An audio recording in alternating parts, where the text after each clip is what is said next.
Dopo la pandemia arrivano i rincari, il terziario lancia l'allarme, chiede aiuti, crollano i consumi dei cittadini, aumentano i costi di produzione, crisi per abbigliamento, alimentari e benzinai.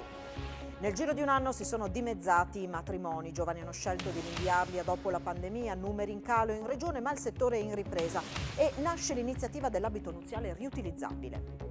In fuga dal 118 sono diversi gli infermieri che si stanno dimettendo a causa dei forti carichi di lavoro a rischio i servizi dell'emergenza, l'allarme del Nursind, stiamo perdendo professionalità introvabili. L'Istituto Tecnico Superiore di Udine è stato inserito dal Ministero tra i 10 ITS eccellenti d'Italia, premiato il corso di nuove tecnologie per il Made in Italy. Notizia eccellente, commentano dalla Fondazione. Udinese già in campo per preparare la gara di venerdì sera contro il Milan. Dopo il pari con la Lazio, Cioffi si vuole il rientro di Pereira, basta esperimenti a sinistra con il Milan, Udogie ci sarà.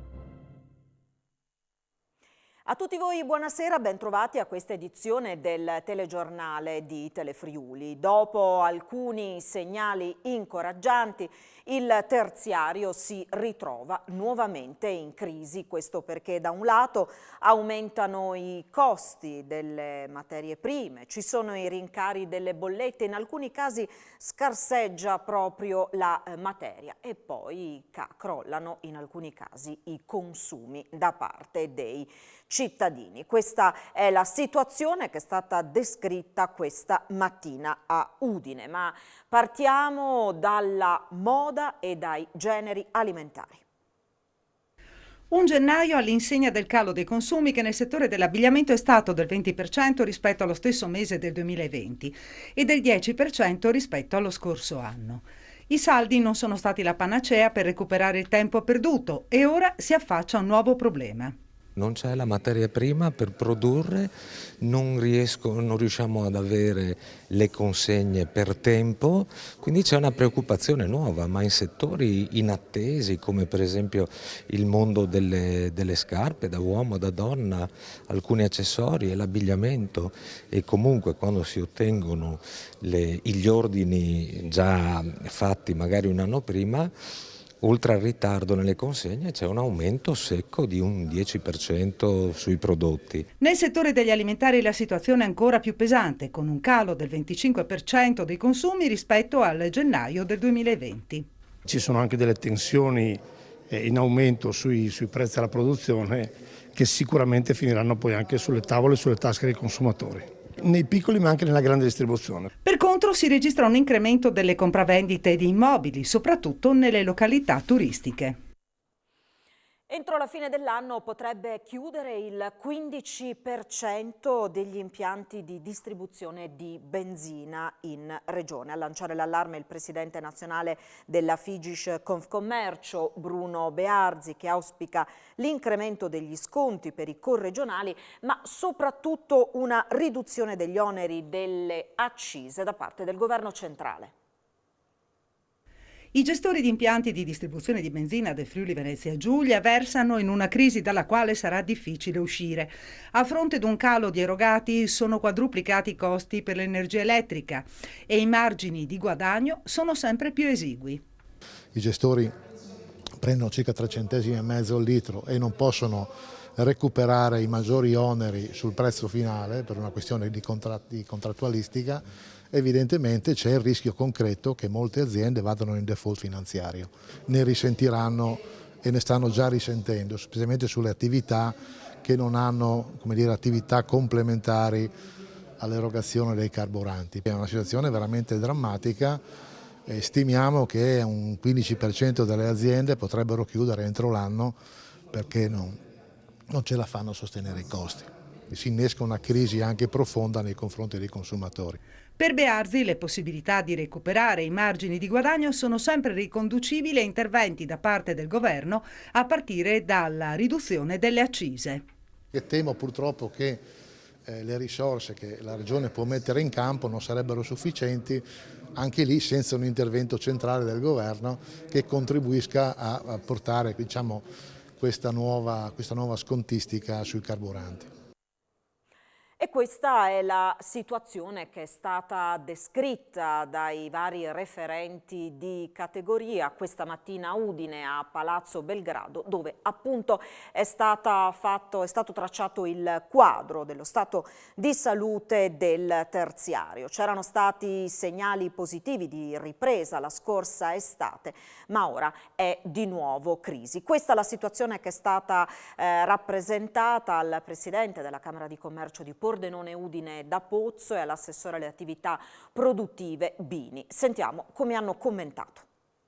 Il 2022 è un anno pieno di incognite, in modo particolare per il terziario, a causa di una situazione complessa caratterizzata dall'aumento dei costi delle materie prime e dal rincaro dell'energia. Il quadro generale dell'andamento del comparto, illustrato a Udine a Palazzo Belgrado da Mariano Bella, direttore dell'Ufficio di Confcommercio Nazionale, rispecchia anche la realtà del Friuli Venezia Giulia. Il sentiment era a fine estate, inizi autunno positivo. Ad oggi ci troviamo ad avere un'inflazione aumentata, le bollette schizzate, il potere dei consumi delle persone è diminuito. Tutti i finanziamenti avuti nel periodo Covid che devono essere ritornati. Un atteggiamento governativo, a mio avviso, nei confronti dei disposti pandemici che è completamente disallineato dagli altri paesi europei. La Regione, anche a tutela delle aziende in difficoltà, ha messo in campo diverse azioni, ma a questo punto l'assessore alle attività produttive Sergio Emidio Bini dichiara di sentirsi prigioniero politico delle non scelte degli ultimi 30 anni a livello nazionale.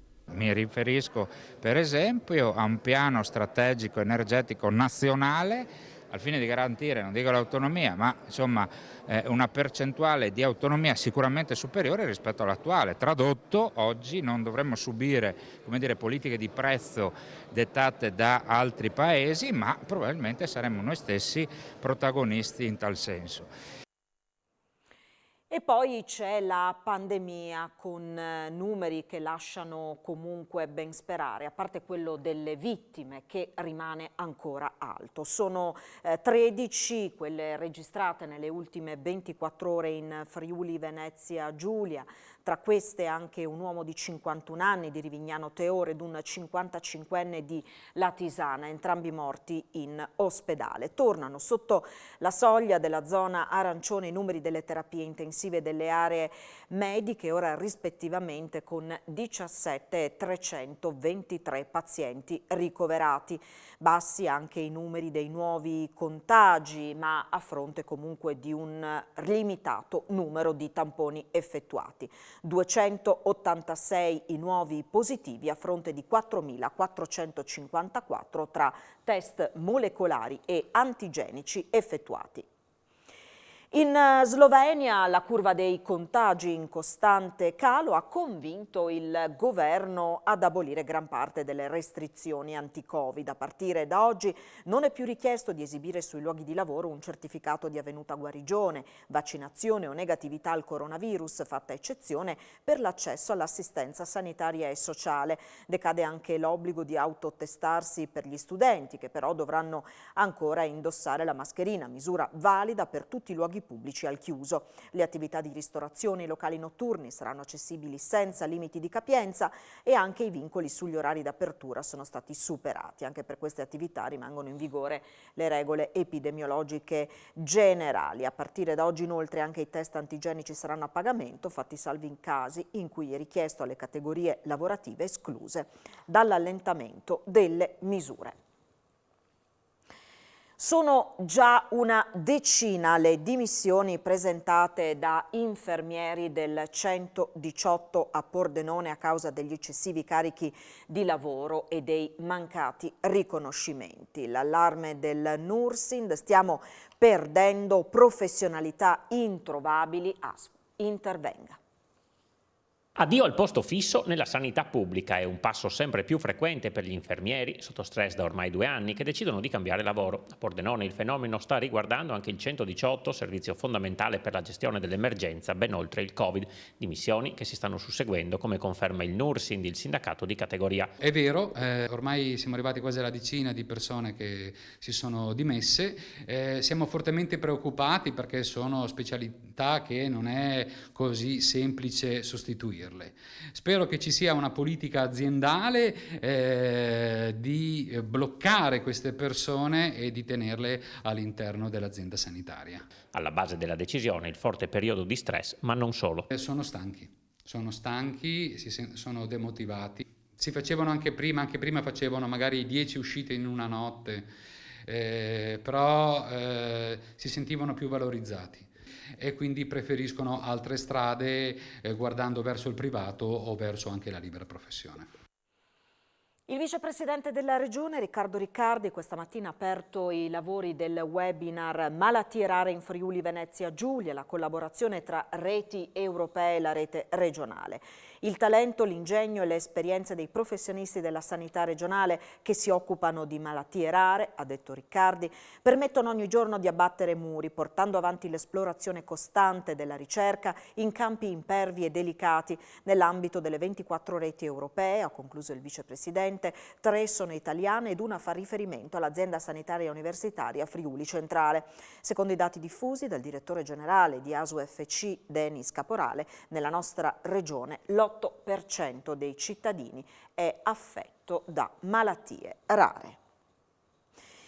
Ritorniamo alla pandemia che tra le conseguenze ha avuto anche quella di ridurre il numero di matrimoni. Secondo i dati diffusi proprio oggi dall'Istat, nell'ultimo anno le cerimonie sono dimezzate. Un dato che si evidenzia anche nella nostra regione. Qualche segnale di ripresa c'è. E soprattutto quella che emerge è una nuova tendenza, l'acquisto dell'abito nuziale riutilizzabile. I dati Istat del 2020 danno conto dell'impatto della pandemia da Covid-19 sui matrimoni, evidenziando un crollo di portata eccezionale che ha quasi dimezzato il numero delle nozze in un solo anno. In particolare da marzo 2020, con picchi aprile e maggio, proprio per via delle pesanti restrizioni imposte dal Covid. È uscito proprio un decreto di aiuto alle aziende del wedding, perlomeno è stato identificato il comparto con alcuni codici Ateco. Ne mancano. Noi abbiamo fatto un'ulteriore richiesta a livello ministeriale, però insomma quei 2 anni sicuramente non è che si potranno recuperare. Fondamentale è la ripartenza. Adesso i ragazzi sono tutti entusiasti e si vogliono sposare, anche noi abbiamo fortunatamente tantissime richieste. A livello commerciale come sta andando? Quali sono anche le richieste degli sposi? La nuova tendenza è andare verso capi riutilizzabili, capi con tessuti naturali ovviamente e soprattutto capi con un'anima. La produzione si trasferisce dal Veneto al Friuli, sciopero alla DL Radiators di Fossalta di Portogruaro. La società del gruppo De Longhi, che produce radiatori elettrici, ha visto oggi scioperare i lavoratori ai quali il 18 febbraio è stato comunicato il trasferimento della produzione nello stabilimento di Moimacco e contestualmente anche dei 100 lavoratori veneti. I 2 siti distano tra loro poco più di 100 chilometri. I dipendenti hanno deciso per l'astensione dal lavoro al termine di un'assemblea. Alla mobilitazione si uniranno per solidarietà venerdì prossimo i 260 lavoratori di Moimacco. Un nuovo incontro con i vertici del gruppo trevigiano è stato fissato per mercoledì. Il 25 febbraio sarà il giorno del Friuli Venezia Giulia all'Expo di Dubai. Il Regional Day servirà a sviluppare legami internazionali sui temi di logistica, ricerca e turismo. E puntiamo molto, ha commentato il presidente della Regione Massimiliano Fedriga, sugli investimenti nel Porto Vecchio di Trieste. Logistica, ricerca e turismo. Sono questi i 3 temi che la Regione Friuli Venezia Giulia punta a sviluppare con il Regional Day organizzato all'Expo di Dubai, dove per una giornata la nostra regione sarà protagonista con l'intera giunta regionale a presentare obiettivi e strade di sviluppo. La presenza dopo tanto tempo di fermo ad eventi internazionali con la possibilità di costruire nuove relazioni commerciali e di investimento per il Friuli Venezia Giulia è fondamentale. Abbiamo organizzato oltretutto la giornata del Friuli Venezia Giulia presentando i 3 asset fondamentali che sono quelli della logistica, sono quelli della ricerca e ovviamente quelli del turismo, collegata a tutte le attività produttive anche importanti presenti nel nostro territorio. Presenteremo e presenterò personalmente anche l'opportunità di investimento nel Porto Vecchio di Trieste, che penso sia un'opportunità non soltanto per la Regione ma a livello nazionale, un'opportunità di crescita importante, tant'è vero che la Regione da subito ci ha creduto insieme al Comune e all'autorità di sistema portuale. Sono complessivamente 1,8 milioni di euro assegnati al Friuli Venezia Giulia nell'ambito del decreto del Presidente del Consiglio dei Ministri che ripartisce il Fondo per la progettazione territoriale pubblicato in Gazzetta Ufficiale. Lo rende noto il Ministro per il Sud e la Coesione territoriale Mara Carfagna. In totale in Italia sono stati stanziati 161 milioni e mezzo. Con questo provvedimento, spiega Carfagna, rispondiamo ad una delle domande ricorrenti nel dibattito sul piano di ripresa. Come faranno le amministrazioni più fragili a partecipare ai bandi? Gli enti locali da oggi hanno consistenti fondi a disposizione per rivolgersi a professionisti esterni, spiega Carfagna, e definire un parco progetti in ambito urbanistico o di innovazione sociale utile a salire sul treno dei bandi PNRR, dei fondi strutturali europei o del Fondo per lo sviluppo e la coesione. La cronaca, fiamme nel soggiorno di un'abitazione a Codroipo, una donna è rimasta intossicata, ha riportato anche delle ustioni. Poco dopo la mezzanotte di ieri è giunta la segnalazione alla sala operativa del Comando dei Vigili del Fuoco di Udine. Subito è stata inviata una squadra. All'arrivo dei pompieri, gli abitanti, una signora e i suoi 2 figli, erano già usciti in strada. La donna, che aveva riportato alcune ustioni, oltre ad aver respirato il fumo della combustione, è stata affidata al personale sanitario che l'ha poi trasportata al pronto soccorso. I Vigili del Fuoco hanno provveduto a estinguere il rogo, limitato ad una poltrona, ad un tavolino in soggiorno, poi si sono fatti carico della messa in sicurezza e della reazione dei locali interessati dal principio di incendio. Le cause sono ancora in fase di accertamento. In diverse aree del Friuli ieri sera è stata avvertita una scossa di terremoto. Poco dopo le 22, qui ne è seguita una seconda di minore intensità. L'epicentro è stato individuato nella zona di Faedis. I sismologi rassicurano la popolazione, si tratta di un'attività normale e debole nel nostro territorio. 2 scosse di terremoto sono state avvertite ieri sera in Friuli. L'epicentro è stato rilevato nella zona di Faedis. Analogo episodio si era registrato tra Dogna e Moggio Udinese martedì scorso. L'OGS, fa sapere la sismologa Carla Barnaba, registra ogni giorno movimenti tellurici in Friuli, ma si tratta di un'attività normale in questo territorio, percepita nella maggior parte dei casi solo dagli strumenti e non dalle persone. Ieri sera ci sono stati 2 episodi di eventi sismici sulla pedemontana friulana nei dintorni di Faedis.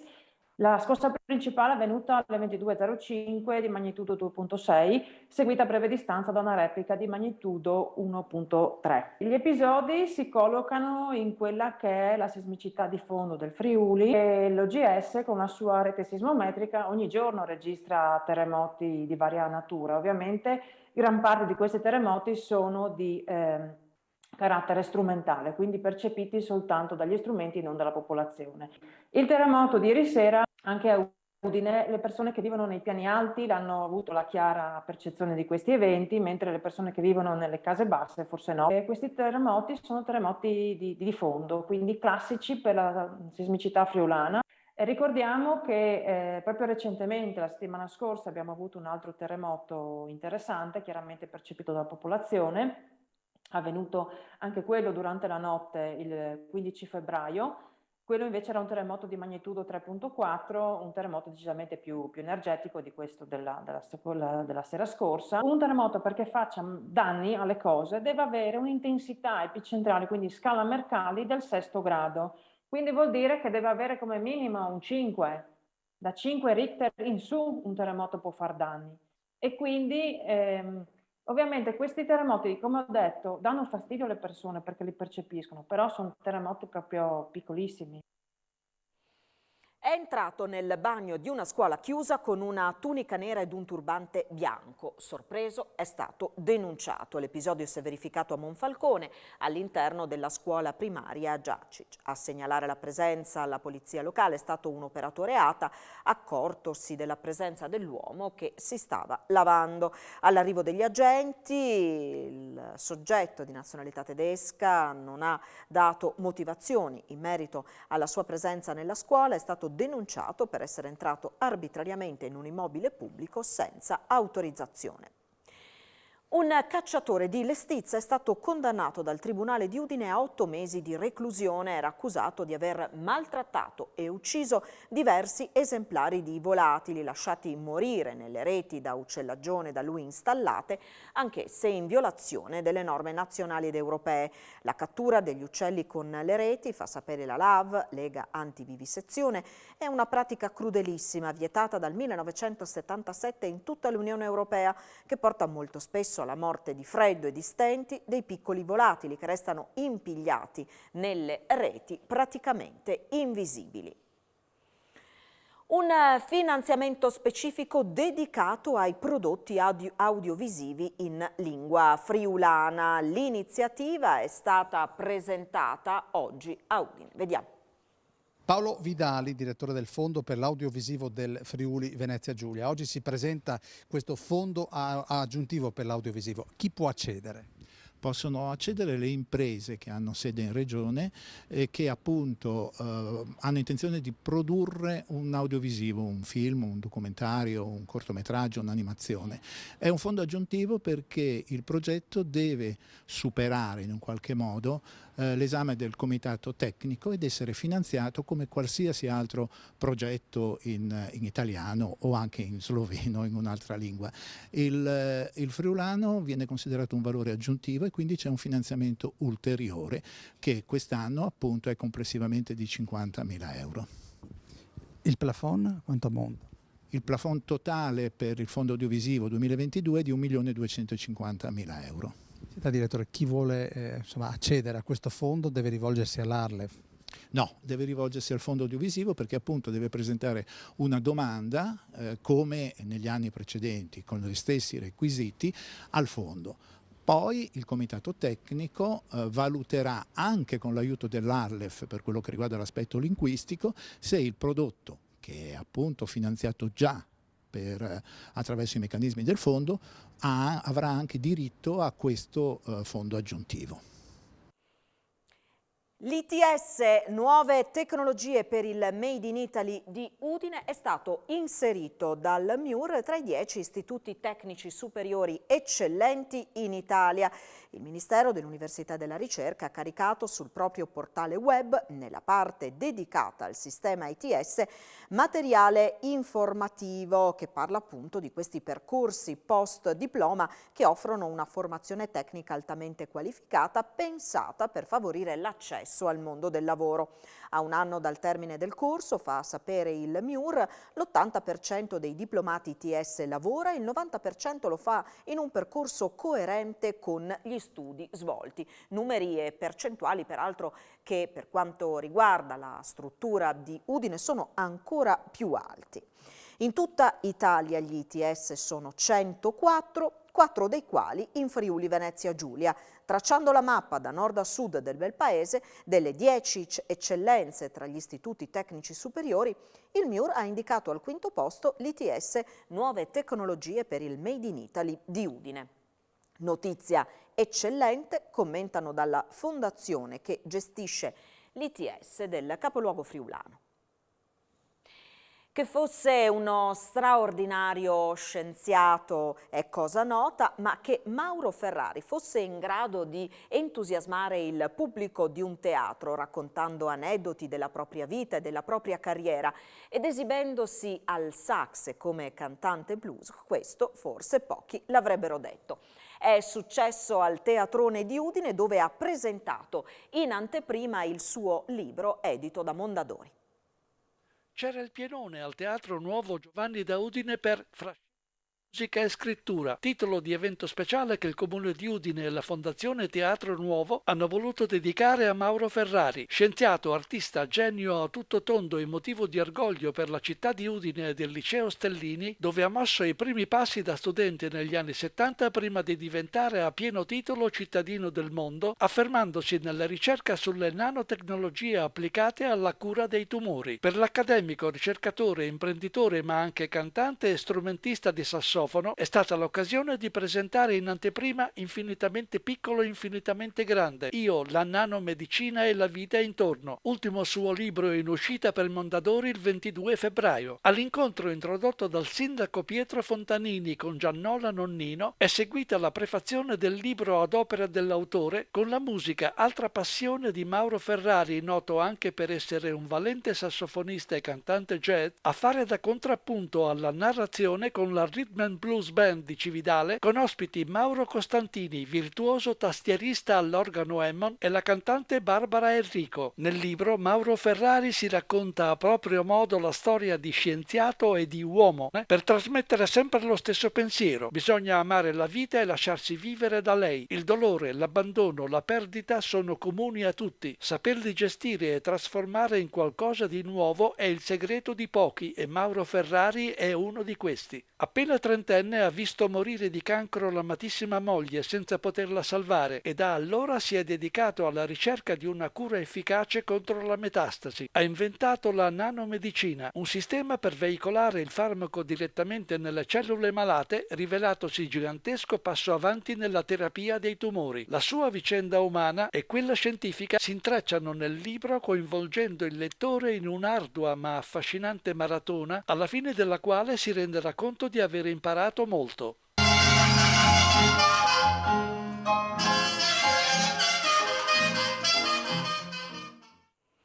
Ed ora ci spostiamo a Pordenone e si avvicina l'appuntamento con Dedica. È Mattia Senard, uno dei più acclamati e innovativi scrittori contemporanei, il protagonista della 28ª edizione di Dedica Festival, manifestazione organizzata dall'associazione Tesis che dal 5 al 12 marzo a Pordenone sarà incentrata sull'autore francese. Una delle voci più interessanti del panorama letterario diciamo contemporaneo, e quindi ci è sembrato doveroso rendere un omaggio a questa sua scrittura complessa, così scrittura molto raffinata e anche densa, ma nello stesso tempo anche affascinante e soprattutto ponte di dialogo fra culture differenti. 13 gli appuntamenti in 8 giorni con Mattia Senard e con tanti prestigiosi ospiti che lo affiancheranno, un programma intenso fin dal primo giorno, quando a far conoscere lo scrittore al pubblico, sabato 5 marzo al Teatro Verdi alle 16:30, sarà lo scrittore Andrea Baiani, prima tappa di un festival che torna finalmente in presenza. Vorrei segnalare la presentazione del libro Zona, che verrà rieditato per l'occasione, e poi le letture teatrali con Peppino Mazzotta e con Rosario Lisma, che sono derivate da 2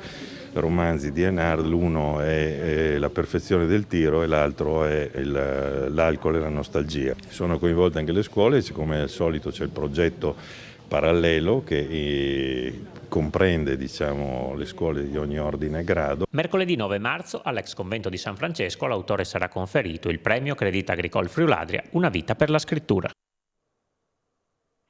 Noi ci fermiamo qui, tra pochissimo l'appuntamento con il nostro notiziario sportivo, si parlerà di Udinese già in campo per preparare la sfida di venerdì sera contro il Milan. Subito dopo il notiziario sportivo l'appuntamento con le previsioni del tempo a cura del nostro Antonino Renda. Grazie per averci seguito e buon proseguimento di serata su Telefriuli, arrivederci.